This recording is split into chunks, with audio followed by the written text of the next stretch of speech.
was not doing well. Good afternoon. I'm Chanel Call. We want to take you now to Capitol Hill, where the brothers of Renee Good, the woman who was shot and killed by ICE agents last month in Minneapolis, are speaking in front of a congressional forum. So let's listen in live.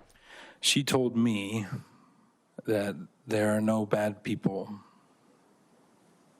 and that everyone makes mistakes. She has Renee's spirit. The deep distress our family feels because of Renee's loss is in such a violent and unnecessary way is complicated by feelings of disbelief, distress, and desperation for change.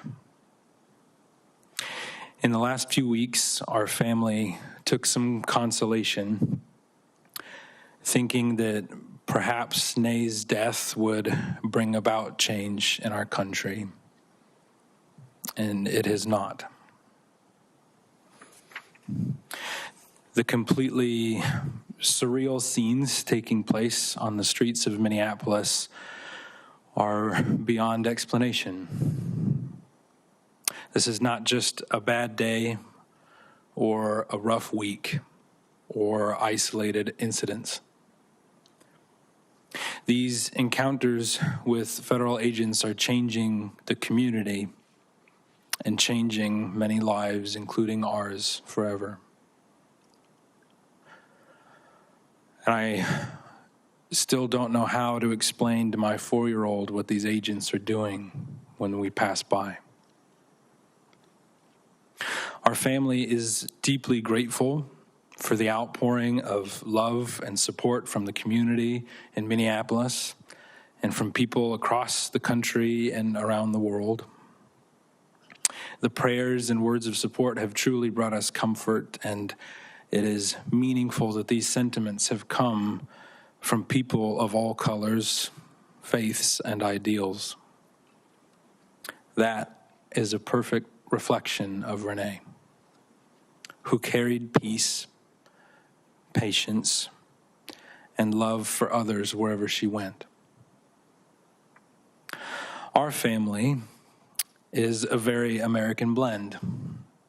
We vote differently, and we rarely completely agree on the finer details of what it means to be a citizen of this country. We attend various churches and some not at all. And despite those differences, we have always treated each other with love and respect. And we've gotten even closer during this very divided time in our country. And we hope that our family can be even a small example to others, not to let political ideals divide us, to be good like Renee. But the most important thing we can do today is to help this panel and our country understand who Renee is and what a beautiful American we have lost. A sister, a daughter, mother, a partner, and a friend.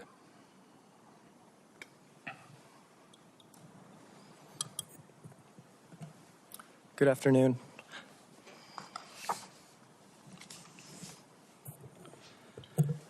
My name is Brent Ganger, and I'd like to share some thoughts from the eulogy that I gave on my sister's behalf this past Saturday. When I think of Renee, I think of dandelions and sunlight. Dandelions don't ask permission to grow. They push through cracks in the sidewalk, through hard soil, through places where you don't expect beauty, and suddenly there they are, bright, alive. Unapologetically hopeful. That was Renee. And sunlight, warm, steady, life-giving, because when she walked in a room, things felt lighter, even on cloudy days. Renee had a way of showing up in the world that made you believe things were going to be okay. Not because she ignored the hardship, but because she chose optimism anyway. She chose to look for what was good, what was possible, and what was worth loving. Renee loved fiercely, openly, and without hesitation. As a mother, Renee poured herself into love. The kind of love that shows up every day, that sacrifices quietly, that cheers loudly, that believes deeply. Her children were and are her heart.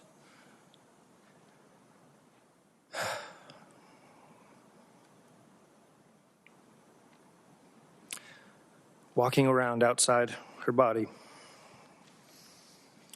and she made sure they felt safe, valued, and endlessly loved.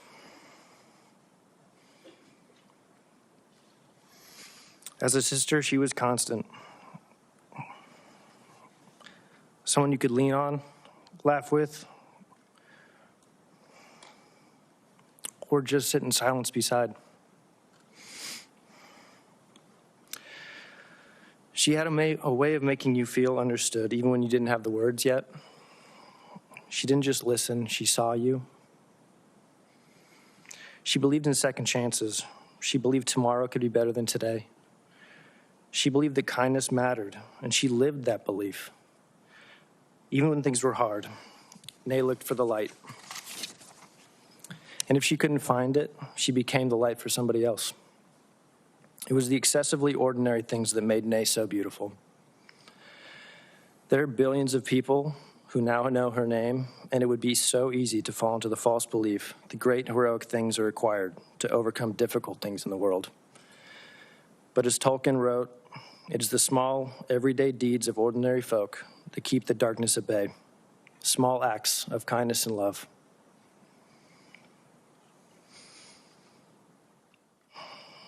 That's why the image of dandelions feels so right. People try to pull them up, overlook them, dismiss them, but they keep coming back, stronger, brighter, spreading seeds of hope everywhere they land. Renee planted those seeds in all of us. In her children,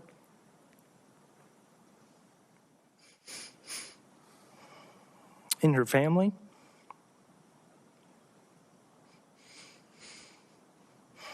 in friends, coworkers, and people who maybe didn't even realize they needed her light at the time.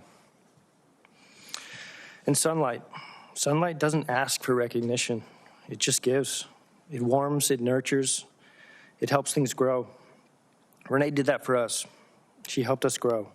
She helped us believe in ourselves. She helped us see the good, even when life felt heavy. Renee is not gone from us. She's in the light that finds us on hard days. She's in the resilience we didn't know we had until we needed it. She's in the laughter, the memories, the love that continues to grow. Like dandelions, like sunlight, and like Renee. Thank you.